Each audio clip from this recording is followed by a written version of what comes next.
Today we're in part 4 of our message series on different. And what we're doing is we're looking at 1 Peter, and we're looking at some of the highlights of 1 Peter, and we're looking at how he's called us over and over and over. He's had the same message that we are not of this world, that we are called to be different, that we're called to be holy, that we're called to be set apart. So what I hope to do today is I hope to give you the most encouraging message that you never ever wanted to hear. The most encouraging message that you never ever wanted to hear.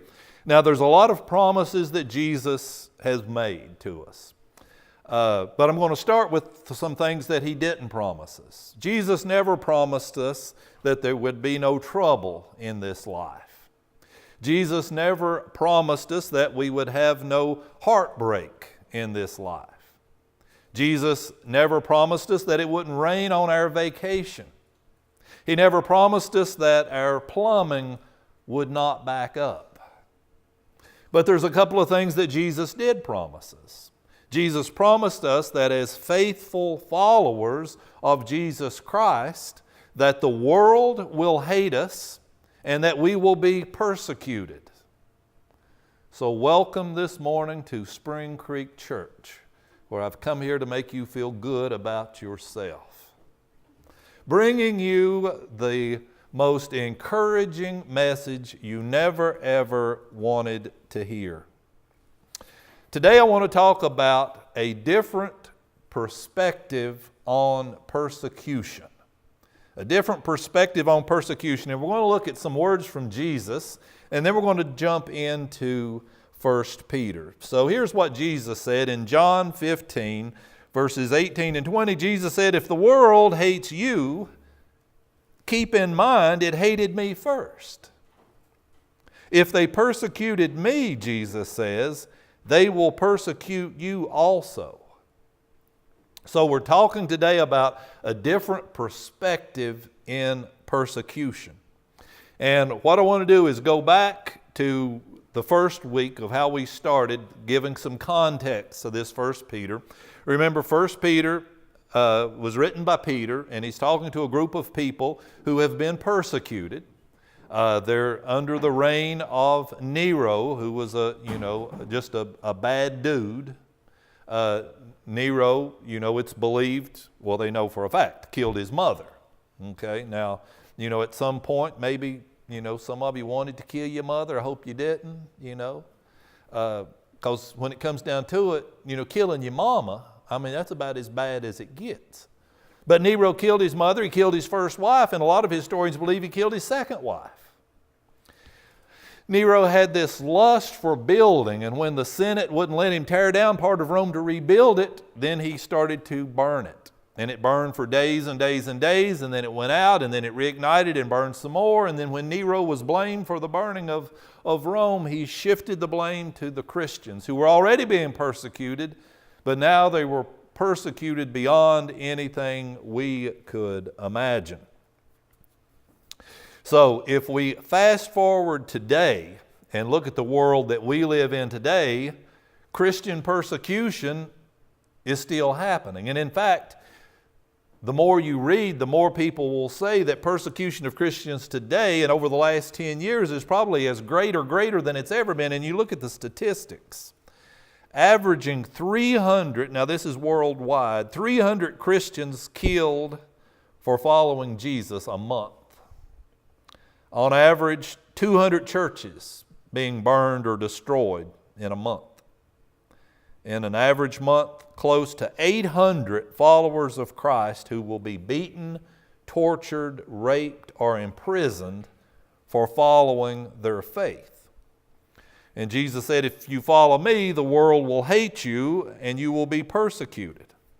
That's why this may be the most encouraging message you never ever wanted to hear. So let's dive into 1 Peter and see what he said. And hopefully this will inspire or encourage you or build your faith to be an even bolder follower. And this is what Peter said in 1 Peter 4:12. He said, "Dear friends, don't be surprised at the fiery trials you're going through, as if something strange were happening to you. So he's telling these persecuted Christians, don't be surprised, don't be shocked if you're being criticized, if you're being persecuted. Don't be surprised if this happens, if you're facing spiritual opposition. Now, maybe you think about your life and you think, I've never really met a lot of spiritual opposition in my life before. So let's start with that. Let's say, since it's football season, that we're playing football and you're on the field and I'm your opponent, but I'm on the bench. And sitting over here on the bench, I've got my water bottle and I'm water bottle flipping. I'm trying to get my water bottle to stand up when it lands, you see.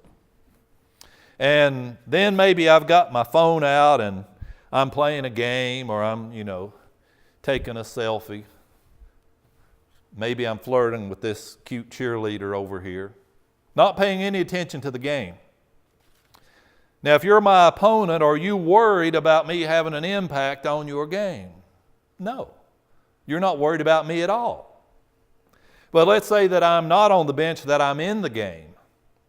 And let's say that I'm not water bottle flipping, and I'm not taking selfies, and I'm not flirting, and I'm in the game, and I have the ability to score. Then are you going to pay any attention to me? Of course you are. And you're going to do anything in your power to stop me. Okay? So let's look at this same thing from a spiritual standpoint.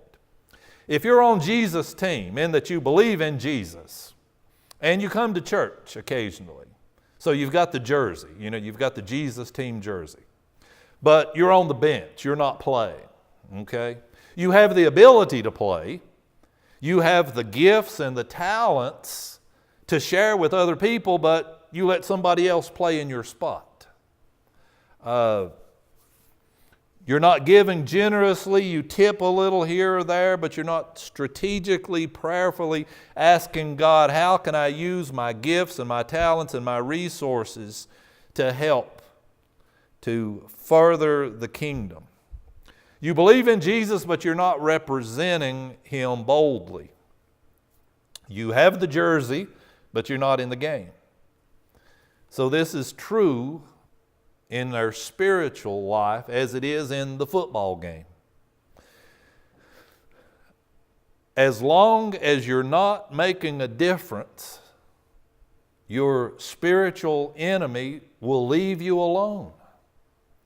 The spiritual enemy doesn't care what you do as long as you're not trying to further the kingdom. But the moment you get off that bench, the moment you become engaged and come to the front lines and are doing what God wants you to do, you will face opposition. It's just like if you were in the army and you go into battle and you come running back to your commanding officer and you say, Sir, they're shooting at me. I didn't know they were going to be shooting at me. And your commanding officer says, but you're in the army and we're at war. You see, the same thing is true in Christianity. Christianity is not a playground, it's a battleground. And if you're at the forefront, if you're engaged in battle, you're going to face persecution. So Peter says, don't be surprised at the fiery trials that you're facing. Now remember, we said that one of the favorite things that Nero liked to do was to take Christians and dip them in hot wax and tie them to a tree and turn them into a candle, while he lit up the sky with these burning Christians and had a party. So Nero was a bad dude, and this is who Peter's talking to here. And he says, don't be surprised at the fiery trials, as if something strange were happening to you. So if Peter were writing this in our world today, he would change things up a little bit. If Peter was writing this, say in the Middle East, he would say, you might lose a family member for following Christ. If it was a Muslim community, he might say, your family may turn against you for following Christ. If it was a freshman at one of our universities, he might say, you might not get a second date for taking a stance of purity. If it was for one of us, he might say, people are going to make fun of you for following Christ. So, if you've never experienced anything like this, it's understandable in our culture, because our culture tells us that it's better to pursue comfort. It's better to pursue comfort. And if I'm honest with you, I've got to say, I would rather have a comfortable conversation with you rather than have a conversation with you full of confrontation. I would rather have a nice, easy day rather than a day full of pain. Some people have even taken this pursuit to the name of Jesus, and they want to avoid conflict at all costs and dodge any opposition and take the path of least resistance. So how would this play out? Well, maybe you're at a party and you give in to drinking or smoking, whatever they're drinking or smoking. It's just easier to get along. Or maybe you hear a racist or a sexist joke and you don't want to be the oddball out and say something about that even though you know it's wrong. Or maybe somebody says, are you a follower of Jesus? And you say yes, but you wouldn't take the lead in this because you don't want to be that odd Jesus person that people make fun of. So a good way to look at this is to look at this in cycles. And we could start with this. If we're going to pursue comfort, then we could look at pursuing comfort. And if we pursue comfort, then there's going to be no opposition to that. Our spiritual enemy will let us pursue comfort all we want. But what will happen to our faith is our faith will weaken. And when we have a weak faith, there'll be a gap in our lives. And we'll wake up one day and say, there's got to be more to life than what we're living. And so we try to pursue comfort. So it's a cycle. We pursue comfort, we avoid confrontation, our faith weakens, and we repeat that cycle. There's another way to live, but it calls us to be different. And it's by one who said, when people hate you, we are to love them. When people ask for your shirt, you give them your jacket too. And what he says is, if we're living boldly for Christ, then we're going to face opposition. But when we face this opposition, our faith will be strengthened. And when our faith is strengthened, one day we wake up and we say, I can't believe how close I am to God. And because of this closeness to God and this strength of faith, then we pursue God even more boldly. And that cycle continues. So we live boldly for Christ, we face opposition, but it strengthens our faith, and we continue to live boldly. So think back to this last week, and which one best describes your life? Were you living boldly, or were you pursuing comfort? And did you face opposition, or did you not face opposition? And did your faith weaken or strengthen? And did you find that you were closer to Jesus or not? And that's what our culture tells us, is to pursue comfort. So if we're living the other way, turning the other cheek, give to people even though they take advantage of you, we're living bold for Christ, we're facing opposition. That's why this may be the most encouraging message that you never ever wanted to hear. 1 Peter 4:19, probably my favorite verse in this book. Here's what Peter says. He says, so if you're suffering in a manner that pleases God, he says, keep on doing what's right. So if you're suffering in a manner that pleases God, keep on doing what's right and trust your lives to the God who created you, for He will never, ever fail you.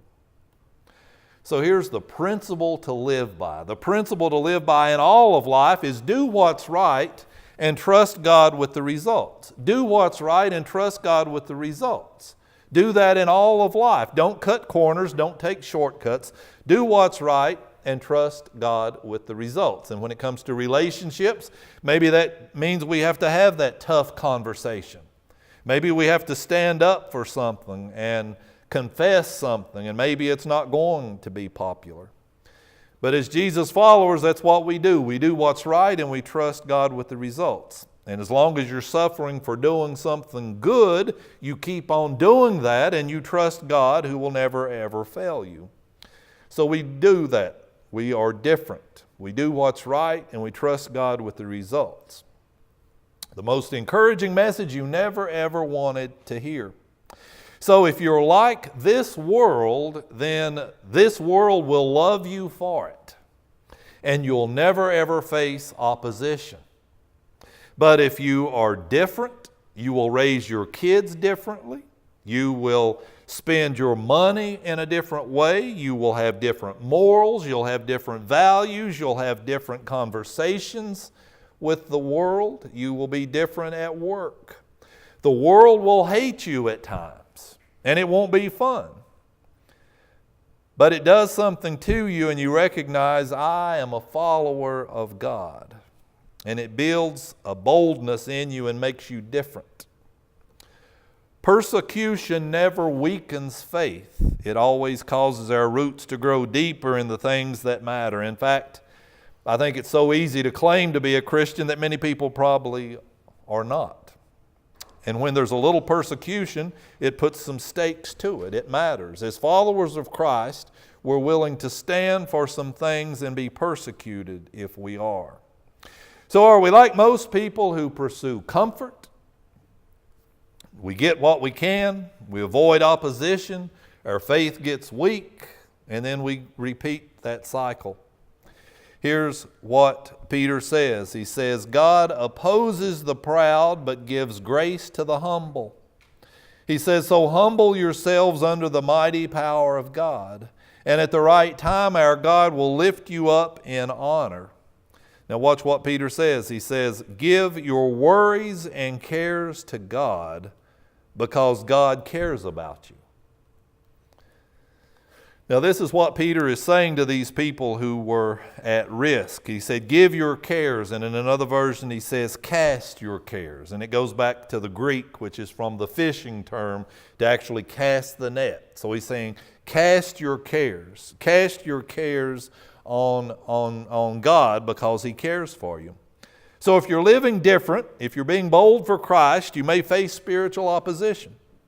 It may come in the form of persecution. It may come in another way. And then what you do is you let it build your faith. And that's how Peter is finishing this letter. He says, so after you've suffered for a little while, this is what our God will do. After you've suffered for a little while, our God will restore. He will support. He will strengthen you, and He will place you on a firm foundation. After you've suffered for a little while, our God will restore you. He will support you. He will strengthen you, and He will place you on a firm foundation. Just because you're suffering doesn't mean you're not following Christ. In fact, that you are suffering may be a direct indication that you are in the game, that there is spiritual opposition. And after you suffer for a little while, what will God do? He will restore you. He will support you. He will strengthen you when you're weak. His strength is made perfect, and He'll put you on a firm foundation, the rock of His Son Jesus. If you continue to do what's right and trust Him, you'll see the faithfulness of God. He will reveal Himself to you. He will never fail you. He'll never let you down. He'll never leave you. He will never forsake you. This is our God. He is that good. He is worthy of praise. He is worthy of honor, and that's why we don't serve the customs of this world. We're set apart. God has called you to be different, holy, as He is holy. And when you are not to be surprised when people don't understand, but you continue to do what's right and trust God with the results. And after you've suffered for a little while, our God will restore, support, and strengthen you, placing you on a firm foundation. Therefore, all praise goes to Him.